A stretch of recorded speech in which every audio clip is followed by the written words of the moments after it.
Bonjour tout le monde, j'espère que vous vous portez toujours très bien. Donc, je me présente une fois de plus, si c'est la première fois que tu me découvres sur cette chaîne, je suis Exponentiel Fojo, ok? Et c'est avec beaucoup de plaisir que je te partage en fait des capsules vidéo ou bien des tutoriels qui vont comme ça t'aider à accomplir ton rêve d'immigration au Canada. Donc, si tu rêves d'immigrer au Canada, sache que tu es au bon endroit. Sur cette chaîne, j'ai pas mal de vidéos regroupées en forme de playlists qui vont te permettre comme ça de réussir ton projet d'immigration vraiment de A à Z. Donc, les amis, il est important pour vous de regarder cette vidéo jusqu'à la fin.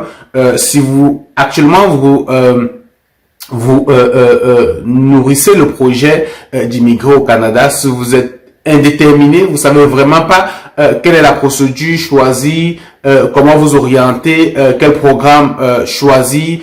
J'aimerais que vous écoutez cette vidéo jusqu'à la fin parce que je vois encore beaucoup de personnes qui font commettre beaucoup d'erreurs lorsque vient le moment de prendre une décision, décider sur le choix du programme d'immigration sur lequel ils vont vraiment bâtir leur projet d'immigration, bâtir leur processus et leur rêve d'immigrer au Canada ou bien partout ailleurs. Hein. Donc, c'est toujours important d'immigrer de la bonne manière parce que le Canada, les amis, ça peut être intéressant, ça peut être bon, ça peut être un pays plein d'opportunités, ok. Mais si vous arrivez au Canada de la mauvaise manière, de la mauvaise façon, vous allez regretter et détester amèrement ce beau pays ici, ok. Donc, faites très attention. Voilà pourquoi il faut être curieux. Il faut prendre le temps de vous éduquer, de suivre l'actualité du pays vers lequel vous souhaitez immigrer, de comprendre comment ça se passe là-bas, les différents programmes, les différentes politiques d'immigration, parce que ça va vous aider. Même si vous allez confier votre dossier à un expert des questions d'immigration, c'est important quand même d'avoir une base, ok, de faire quelques recherches pour comprendre en fait où est-ce que je m'en vais, ok, dans quel pays je m'en vais, comment ça se passe là-bas, est-ce que le profil avec lequel je vais immigrer, ok, le statut avec lequel je vais immigrer, lorsque je serai rendu là-bas, qu'est-ce que ça m'apporte, qu'est-ce que ça m'ouvre comme porte, est-ce que ça me donne des clés pour aller ouvrir certaines portes ou pas. Donc c'est important de savoir avoir ce genre de réponse, ok. Sinon, comme la plupart des personnes qui m'écrivent tous les jours, vous pouvez imaginer, cette chaîne YouTube compte désormais plus de 20 000 abonnés. On frôle bientôt les 21 000 abonnés. D'ailleurs, si tu m'écoutes et que tu n'es pas encore abonné, c'est le moment de cliquer, abonne-toi, puis like, partage la vidéo. Tu vas t'abonner à cette chaîne, pourquoi? Parce que c'est l'unique chaîne YouTube, ok, qui ne fait pas dans le divertissement inutile, ok. Je te partage des tutoriels vidéo qui vont t'aider comme ça par toi-même, ok, à réussir pas à pas ton projet d'immigration, ok. Si tu n'as pas les moyens pour payer un consultant, et d'ailleurs j'en profite pour dire que je ne suis pas un consultant en immigration, les amis, je ne suis pas un expert des questions d'immigration, je ne suis pas un avocat en immigration, je ne suis rien de tout ça. Je suis simplement quelqu'un comme toi, de très passionné, qui a pris le temps de lire, hein, prendre le temps de lecture, d'apprendre sur les questions d'immigration parce que tout est en ligne, tout est sur les sites internet des différents ministères. Donc, moi, lorsque je l'ai fait ma procédure pour venir au Canada, lorsque j'ai découvert que je pouvais faire les choses par moi-même, parce que justement, à l'époque, j'étais allé également rencontrer une firme de consultation, ok, lorsque je l'ai migré au Canada. Mais le montant d'argent qu'on m'avait donné comme honoraire à l'époque, j'étais pas capable de payer un tel montant. Donc, en discutant avec un ami qui était déjà au Canada, il m'avait fait savoir que, en fait, il était possible de faire la procédure soi-même sans passer par un consultant. Et voilà comment je me suis outillé, j'ai fait des recherches et j'ai pris le temps. Ok, je pense que le site du ministère de l'Immigration du Québec, je le maîtrise par cœur, ok. Je connais vraiment tous les onglets, tous les outils parce que j'ai pris beaucoup de temps, j'ai passé beaucoup d'heures sur ce site internet et ce qui me permet aujourd'hui de simplement vous partager cette information-là, vous partager cette connaissance-là, ok. Donc, si j'ai réussi à immigrer au Canada, j'ai réussi à faire venir beaucoup de personnes au Canada, la famille, les amis, les proches, j'ai vraiment aidé plein de personnes à venir au Canada et dans cette chaîne, sur cette chaîne YouTube, je reçois le retour de beaucoup de personnes qui me disent, voilà, grâce à tes vidéos, j'ai réussi à faire ci, j'ai fait ça, j'ai été dans le bassin, j'ai été sélectionné, je suis là. Et puis, il y a des personnes qui m'écrivent à longueur de journée à l'adresse tutoimmigration@gmail.com. tuto-immigration@gmail.com pour me poser des questions de toutes sortes, de tous bords, et ça me fait toujours beaucoup de plaisir de répondre à vos questions dans la mesure du possible. Donc les amis, aujourd'hui, je vais vous partager l'extrait d'un ami à moi. Ok, c'est un très bon ami à moi que je connu depuis le Cameroun, avec lequel on a fait des bancs, qui est arrivé au Canada avec un statut particulier et qui malheureusement depuis un certain temps est vraiment vraiment en crise là, ok. Il a perdu son emploi parce qu'il est venu avec permis de travail fermé. Il a perdu son emploi. Il n'est plus capable de trouver un emploi et c'est vraiment difficile sa situation actuellement au Canada. J'ai vraiment peur qu'il déprime, voilà quoi. Donc il faut faire très attention. Et si j'ai pris sur moi de partager l'échange que j'ai eu avec lui, donc reste, je vais te faire écouter la conversation que j'ai eu avec lui dans les minutes qui vont suivre. Si j'ai pris sur moi de partager, c'est parce que je me rends compte qu'il y a encore beaucoup de personnes qui tombent dans le même filet, ok, qui arrivent au Canada avec des statuts farfelus, ok, pourtant des personnes qui ont tout le profil, tout ce qu'il faut pour faire une procédure de résidence permanente. Et c'est triste parce que je ne sais pas comment les gens se comportent. J'ai souvent l'impression que ça je vois ça surtout dans la famille, ok, vous savez, la famille africaine, les amis africaines, il y a comme je sais pas si c'est, je sais pas, je veux pas, c'est comme des suspicions où il faut tellement être cachotier quand tu fais ta procédure que il y a beaucoup de personnes qui savent que je peux les aider à faire beaucoup de choses, que je fais des vidéos tous les jours, que je partage du contenu, mais en général certaines personnes proches vont venir me voir lorsque elles ont été arnaquées, lorsqu'elles ont commencé quelque chose avec quelqu'un d'autre puis ça n'a pas abouti, vous voyez, puis j'ai des personnes qui sont même venues dans ma famille, hein, des proches à moi qui sont venus me voir pour avoir des informations, mais en se faisant, bon, je veux dire, en donnant l'impression qu'elles collectent l'information pas pour eux, mais pour un ami ou pour un proche ou pour quelqu'un, ok. Pourtant, elles prennent des informations chez moi, ok, parce qu'elles ont besoin d'aide, mais elles ne veulent pas me dire en fait qu'elles sont dans leur procédure, comme si j'allais bloquer en fait leur procédure, comme si j'allais faire en sorte que leur procédure n'aboutisse pas, ou comme si le Canada m'appartenait et qu'une fois que je suis arrivé ici, je bloquais du monde. Si je partage du contenu vidéo avec des personnes que je connais pas, si je suis en mesure d'aider autant de personnes que je connais pas, ok, vous pouvez juste regarder mes commentaires, regarder mes vidéos, vous voyez le nombre de likes, de on-like, de partage, les gens, les personnes qui sont satisfaits. C'est quand même ridicule que certaines personnes se comportent de la sorte, ok. Il y a des gens qui vont débarquer au Canada, ils vous connaissent bien depuis le pays, ils savent que vous faites des procédures, mais c'est sur place qu'ils vont vous dire, voilà, j'ai fait telle procédure, puis je suis coincé, est-ce que tu peux m'aider à sortir de cette situation? Ou des personnes qui vont engager des procédures pour leurs frères et sœurs, qui vont passer par des consultants, ok, pourtant qui savent que vous connaissez en la matière, mais c'est lorsque ça va coincer qu'ils vont venir vous voir. Donc j'ai pris sur moi aujourd'hui de partager cette vidéo parce que vous êtes de plus en plus nombreux dans cette condition-là, ok, et croyez-moi les amis, c'est important de prendre la bonne décision, sinon vous allez regretter amèrement votre immigration canadienne. Je m'adresse surtout à ces personnes-là qui ont le profil, des excellents profils. Je vous ai déjà dit dans plusieurs vidéos, il y a des gens qui m'écrivent ici, rendus au Canada, qui ont des licences en informatique, des masters en génie civil, des masters en génie, mais qui ont fait des visas visiteurs parce qu'elles se disaient que rendues ici, elles devaient facilement changer leurs conditions, trouver un travail et voilà, être bien. Mais malheureusement, ces personnes se rendent compte que une fois rendues ici, se rendent compte que c'est pas possible, c'est trop difficile, les employeurs ne font pas confiance ou bien les employeurs ne veulent pas simplement suivre toute cette démarche là de reconversion pour nous transformer nos statuts de visiteurs en statut de travailleur parce que c'est très long. Un travailleur, lorsqu'il veut un employé, il le veut tout de suite, à moins que ce soit un employé qui est habitué à aller recruter à l'international, qui connaît comment ça se passe, ces choses-là, qui a de la patience, mais en général, c'est très difficile. Donc, moi, je vous conseille toujours, les amis, de prendre le temps, de prendre la patience, de rester tranquillement dans votre pays, de faire les procédures, les bonnes procédures et de venir au Canada. Ok, ça va être bien pour vous, ça va être bien pour tout le monde. Donc, je vous fais écouter l'audio, ok, de la conversation que j'ai eue avec mon ami. Bien sûr, je n'ai pas demandé son accord pour partager cette communication, cette conversation privée que j'ai eue avec lui, mais j'ai simplement le sentiment que c'est un témoignage qui peut aider beaucoup de personnes, qui sont peut-être dans cette hésitation, dans cette situation-là, qui sont dans la précipitation de se dire, on veut juste venir au Canada, mais la question ce n'est pas de venir au Canada, mais c'est de comment venir au Canada. Il faut venir au Canada de la bonne manière, de la bonne façon, sinon le Canada deviendra votre pire calvaire, les amis. Le Canada deviendra votre pire calvaire. Donc, on écoute l'audio, puis on se retrouve à la fin de la vidéo. Moi, je t'ai dit que je vais bien, c'est que je dépends à la je suis un peu stressé, vu que mes problèmes au Canada ne s'améliorent pas, en fait.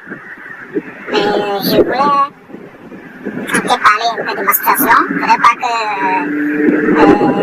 je le fasse pas et après, à la dernière minute, je viens que par exemple me dire que pourquoi je t'avais pas dit ça à temps, mais je te dis quand même, on sait jamais. Donc, je te dis mes problèmes là, parce que, comme tu sais, je suis venu avec un permis de travail fermé et j'ai perdu mon emploi.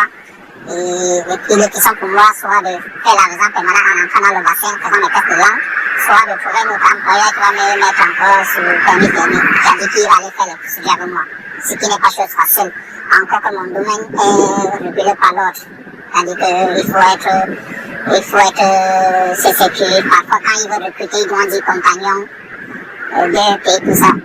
Et moi, je fais un DEP ici, là, je suis étudiant, je suis considéré comme étudiant étranger, donc c'est beaucoup cher. Et puis, même s'il faut faire ça, je ne suis pas venu pour fréquenter, on va te dire, tu es venu pour travailler, tu dois travailler en temps plein. Donc, c'est un peu compliqué pour moi. Donc, j'ai eu à postuler, j'ai quand même eu 2 entrevues, mais il se trouve que on m'a pas recruté, vu quand il fallait aller chercher la procédure avec moi, je pense que c'est ça qui a dissuadé. J'ai passé 2 entrevues. Le dernier en date, c'était l'autre jour, ça fait 2 semaines à peine. Et le gars m'a même envoyé au chantier, il m'a testé au résidentiel.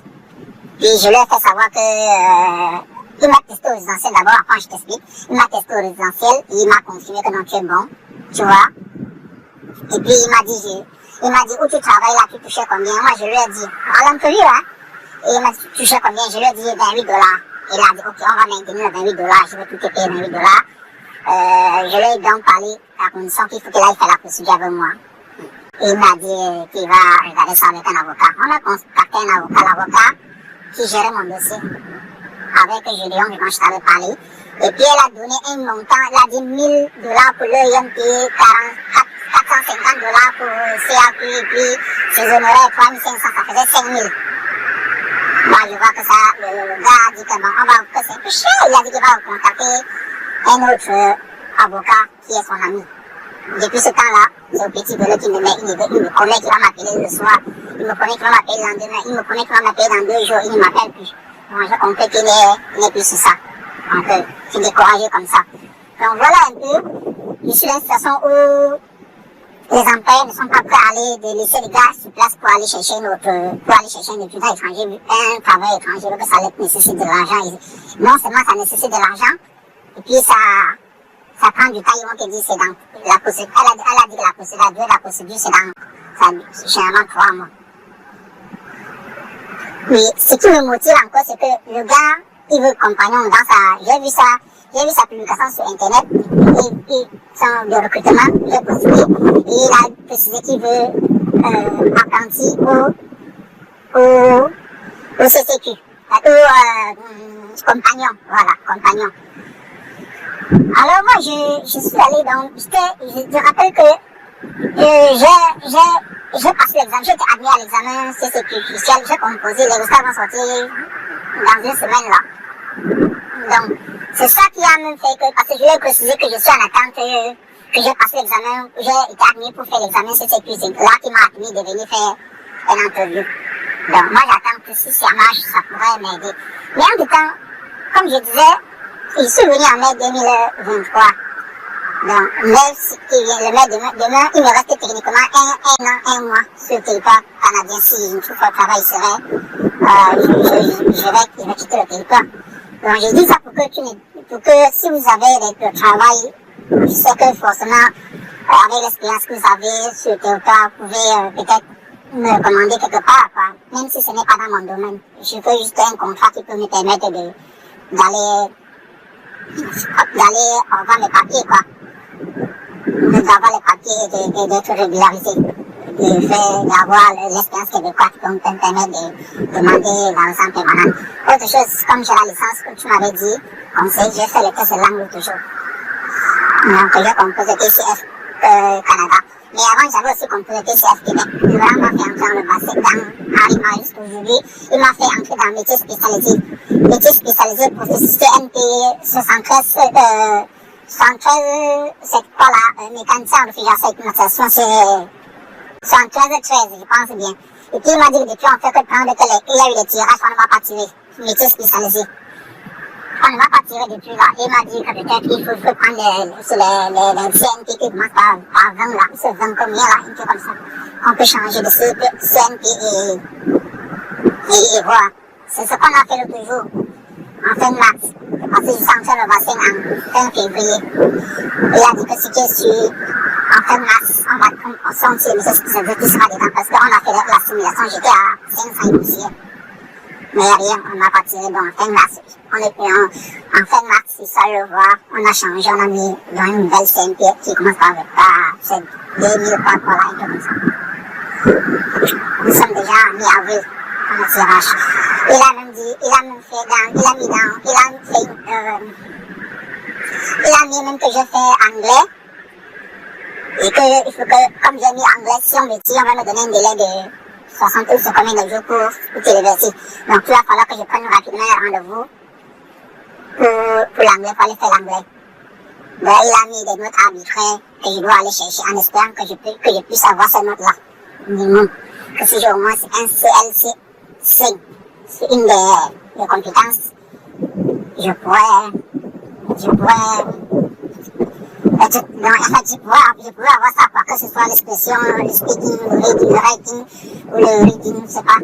Il a dit que je peux avoir ça. Donc, mais il a mis comme ça, du coup, ça fait bientôt 2 semaines et que 2 semaines, je n'ai toujours pas été tiré. Donc, ça me fait du stress, quoi.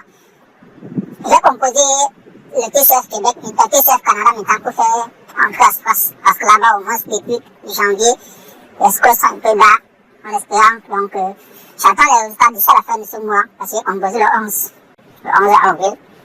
Donc j'attends pour voir ce que ça va donner. J'ai bien fait l'expression orale. Donc voilà les amis, vous avez bien écouté mon ami. En fait, c'est quelqu'un qui arrive au Canada avec un permis de travail fermé. Je tiens à rappeler que partant du Cameroun, il a payé pour ce permis-là. Ça lui a coûté 4 millions. 4 millions, c'est à peu près 8 000 $ canadiens environ, de francs CFA, pour venir au Canada avec un permis de travail fermé. Je rappelle que c'est quelqu'un qui a une licence en électronique, froid et climatisation, un truc de ce genre, qui est capable de passer un test de français et de rentrer dans un bassin d'immigration et d'être sélectionné. Ok. Mais vous vous rendez compte que en voulant prendre peut-être des raccourcis, des chemins rapides, parce que cet ami-là, ça fait, je pense que ça fait, je parle des questions d'immigration avec lui, ça fait très longtemps. Depuis que je suis au Canada, ça fait très longtemps. Mais subitement, j'ai juste appris qu'il était déjà au Canada avec un permis de travail fermé. Pourtant, lorsque j'ai discuté avec lui en privé, on était dans on parlait en fait de, vas-y, fais le test de langue, rentre dans le bassin, voilà. Mais beaucoup de personnes trouvent ça long. Je parle avec beaucoup de personnes qui trouvent que, j'ai même discuté avec des personnes qui pensent que, entre venir au Canada avec la résidence permanente, elles préfèrent venir avec un permis de travail. C'est-à-dire que des personnes qui raisonnent, qui sont encore au pays et qui prennent cette décision-là. Que non, je préfère venir avec un permis de travail directement. Les amis, c'est pas ça. Ok, c'est pas la meilleure manière. Vous vous enfermez. Vous venez avec un permis de travail fermé. Pourtant, la résidence permanente a tellement beaucoup d'avantages. Moi, je m'adresse surtout à ces personnes qui ont le choix. Parce qu'il y a des personnes qui n'ont pas le choix, qui sont obligées de venir au Canada avec un permis de travail fermé. Des personnes qui ont juste des diplômes, par exemple, secondaires techniques, ou qui n'ont pas de diplôme secondaire tout court. Mais si vous êtes jeune, je dis toujours, vous avez un diplôme universitaire de BTS, de licence, de master, les amis, vous avez 35 ans, 36, 37, 38 ans, même 42 ans. Si vous êtes capable de passer un test de français, un test d'anglais, allez-y, faites une procédure de résidence permanente et venez au Canada de la meilleure façon. Vous allez avoir l'esprit tranquille, profiter de tous les avantages qu'offre ce pays. Donc, sinon, vous allez vous retrouver comme mon ami, venir ici et vivre tout ce stress. J'ai appelé mon ami, il est vraiment, il est au bord de la dépression. Ok, il craque déjà, il pleure et Ça, c'est juste un exemple, ok? J'en ai plein comme ça. Cette semaine encore, je parlais avec une jeune dame qui est venue toujours avec un visa visiteur dans l'intention de rester. Elle avait un très bon travail dans son pays, très bon cadre, très bon revenu, mais on lui a dissuadé, elle a démissionné, elle a tout lâché, elle a payé 5 millions pour venir au Canada avec un visa visiteur. Ça fait 6 mois, elle n'a pas trouvé de travail. Elle a demandé une prorogation de son visa visiteur. Vous savez, lorsque vous venez avec un visa visiteur, vous avez droit de rester sur le territoire pendant 6 mois. Au bout de 6 mois, vous pouvez demander une prolongation de votre statut de visiteur. On peut vous refuser comme on peut l'accepter. En général, si on refuse, vous devez quitter. Et si on l'accepte une seule fois. C'est-à-dire que vous allez faire 6 autres mois, mais après ce deuxième échéancier de 6 mois, vous êtes obligé de quitter. Donc, vous voyez, vous vous mettez dans un stress. Pourtant, cette fille, elle a, elle aussi, un excellent profil, ok? Cette semaine, on lui a mis, je l'ai mis dans le bassin, Arima. Je pense que, les prochains tirages, elle sera tirée, elle sera extraite. Donc, vous voyez, c'est une dame qui a des enfants, qui a laissé toute sa famille pour venir en aventure comme ça, ne sachant vraiment pas dans quoi est-ce qu'elle s'exposait. Les 5 millions qu'elle a payé, par exemple, pour son permis de travail fermé, pour se retrouver ici, cet argent-là, elle aurait mis ça dans sa procédure tranquillement de résidence permanente. Elle serait venue proprement au Canada avec toute sa famille. De même que mon ami que vous avez écouté dans l'audio aujourd'hui, vous voyez, c'est présentement au Canada qu'il essaye de passer un test de français, rentrer dans le bassin, c'est stressant, on ne le tue pas, il faut faire un test express, il a fait le TCF Québec, il faut refaire le TCF Canada. Bref, il est en train de faire ici toute la procédure et toute la démarche qu'il a refusé de faire lorsqu'il était tranquillement posé dans son pays. De la profiter, prendre des raccourcis et finalement il se rend compte que rendu ici, s'il va avoir un statut normal, il est obligé quand même de passer un test de langue, de rentrer dans le bassin et d'attendre les sélections. Et là, c'est avec une grosse pression, avec un gros stress et ce n'est pas évident. Ce n'est pas évident parce que lorsque vous êtes stressé, lorsque vous partez passer un test de français ou un test d'anglais, vous paniquez et puis ça peut avoir un impact sur vos résultats et donc c'est difficile. Comme c'est le cas d'ailleurs, il a fait son test de français, mais son test de français qu'il a fait parce que je lui avais dit, si tu fais, il avait fait le TCF Québec, je lui avais dit, essaie de faire le TCF Canada, peut-être avec ton TCF Canada, on peut te mettre dans le trait express et tu peux avoir la chance d'avoir une sélection dans la ronde de sélection de compétences linguistiques, étant donné que les scores sont souvent bas. Mais malheureusement, il a une note de B2 faible qui ne le permet pas d'être sélectionné dans 13 Express. Donc, vous voyez, sur le temps de stress, qu'est-ce qu'il faut faire? Il faut faire soit un test d'anglais pour améliorer son score dans RIMA, soit il faut qu'il recompose un test de français en espérant que cette fois-ci va la valider. Vous voyez, c'est de l'argent qu'on dépense. Il est sans revenu, il n'a pas de l'argent. Maintenant, il faut que il y ait de l'entraide entre ses amis pour lui. Vous voyez, c'est pas évident. Donc, les amis, pensez-y bien, réfléchissez-y bien. Prenez votre mal en patience, prenez le temps qu'il faut et venez au Canada de la meilleure manière. Venez au Canada de la meilleure manière, ok?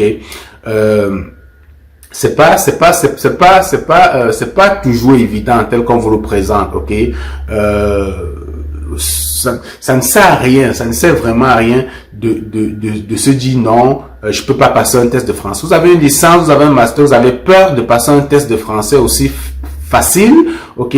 Le test de français, je vois des gens avec le bac, ok? Je vois des couples qui viennent. La conjointe, parfois, n'a pas de diplôme universitaire, là, juste le bac.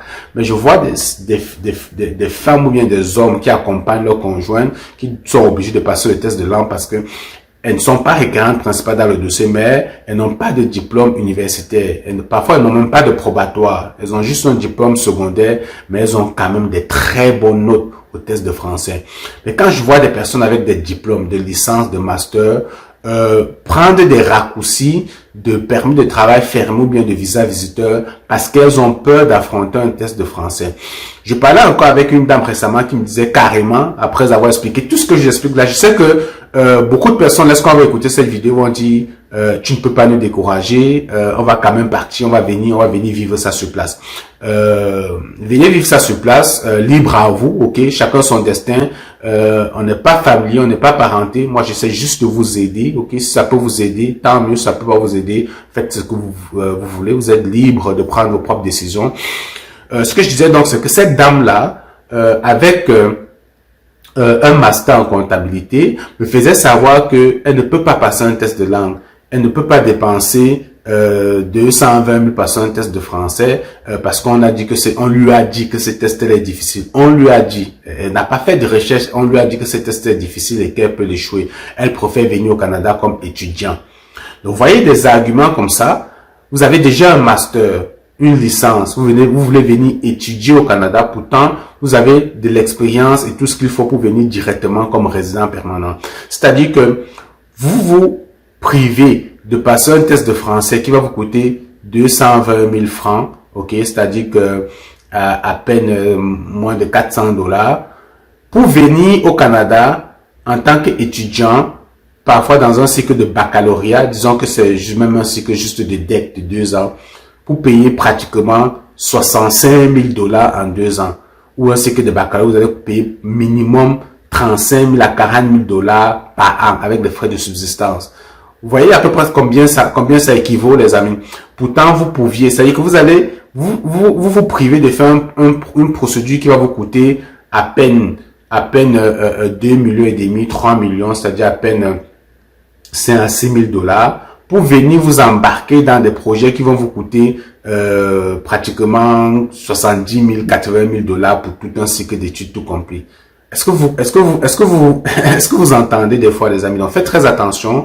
Le problème avec beaucoup d'immigrants, le problème avec beaucoup de personnes qui veulent faire des procédures, c'est qu'elles sont très pressées, elles sont impatientes. Prenez le temps qu'il faut et faites bien les choses. Ça ne sert à rien de courir, ok? Aujourd'hui, les procédures d'immigration, je les trouve extrêmement rapides. Arima, lorsque vous faites une procédure Arima, en 1 an, vous êtes au Canada. En 13 presque des fois, lorsque vous êtes tiré rapidement du bassin, vous pouvez compter 6 mois, 7 mois, vous êtes au Canada. À l'époque, lorsque nous autres, on faisait cette procédure, ça nous prenait 4 ans. Moi, ça m'a pris 4 ans de procédure. Presque 5 ans même, ok? 4 ans et plus. Et j'étais vraiment focus sur ma procédure, patient, parce que je croyais à mon projet et je voulais surtout venir de la bonne manière. À l'époque, lorsque je faisais cette procédure, j'ai beaucoup d'amis, ok, qui sont aujourd'hui en France, qui sont allés en France avec des réseaux, voilà, tu arrives en France, puis tu vas te débrouiller, te battre. Moi, on me proposait ce genre de choses à l'époque, mais je n'ai jamais aimé, moi, avoir le sentiment que je vais me retrouver dans un pays, dans une situation d'inconfort, ok, dans une situation où précaire, où je ne peux pas travailler, je n'ai pas de papier, je suis pas libre, je n'ai pas mes droits, je suis pas libre de me mouvement, aller ou venir, il faut que je réfléchisse comment changer ma situation et tout, non. Donc, lorsque j'ai su que la procédure que je faisais pour venir au Canada me permettait d'arriver au Canada et d'avoir les mêmes droits et les mêmes privilèges qu'un citoyen canadien, excepté le droit de voter, je me suis dit, ça c'est le projet sur lequel il faut que je m'appuie pour réaliser mon projet d'immigration en fait. Ok, donc ça a pris le temps que ça a pris et finalement ça a abouti et aujourd'hui on ne regrette pas. Ok, je me rappelle à l'époque aussi je faisais la même procédure pour mon cousin. Mon cousin est arrivé au Canada peut-être 2 ans après moi, donc lui ça lui a pris presque 7 ans de procédure. Mais aujourd'hui je pense qu'il est très content. Il est arrivé avec sa femme, ses enfants, ils sont tous heureux et puis on est tous contents. Donc je voulais partager ça avec vous les amis. Je sais que la vidéo a été un peu très longue, mais c'était mon coup de gueule aujourd'hui pour vous dire faites attention. Lorsque vous voulez faire des procédures d'immigration, si vous voulez venir au Canada, venez de la bonne manière. Je vais vous partager d'autres vidéos suite aux changements qui ont été prises par toujours dans les projets les programmes de résidence temporaire. Pour ceux qui veulent venir au Canada en 2024-2026, il faut bien réfléchir, bien penser votre projet. Les amis, vous savez, si vous avez déjà un diplôme de licence, de master, de BTS dans vos pays, ça ne sert à rien de vouloir trop tourner autour du pot, de vouloir absolument dire je viens au Canada étudier, parce qu'on sait qu'en général, on sait que votre finalité, c'est pas d'étudier. L'objectif premier, c'est d'immigrer, ok? Lorsque vous venez, ceux qui ont déjà des diplômes universitaires là, de licence, qui veulent venir ici faire des masters et tout, on sait que votre intention première, c'est d'immigrer au Canada.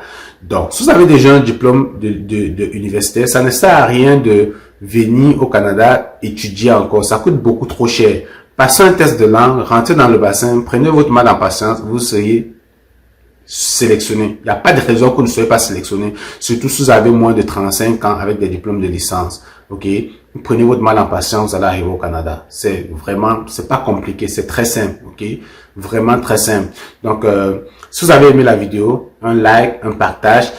Puis, si tu veux me suivre sur TikTok, vas-y, cherche Exponentiel Fodio sur TikTok. Et si tu regardes la vidéo à partir de TikTok, sache que j'ai beaucoup de contenu sur YouTube. Va sur YouTube, cherche Exponentiel Fodio. Tu vas voir des playlists de vidéos qui vont comme ça t'aider à réaliser ton projet d'immigration par toi-même. C'est vraiment des tutoriels vidéo de A à Z qui t'expliquent comment la procédure fonctionne, Arrima, Entrée Express et le programme des candidats des provinces. On se retrouve dans une prochaine vidéo, les amis. Salut!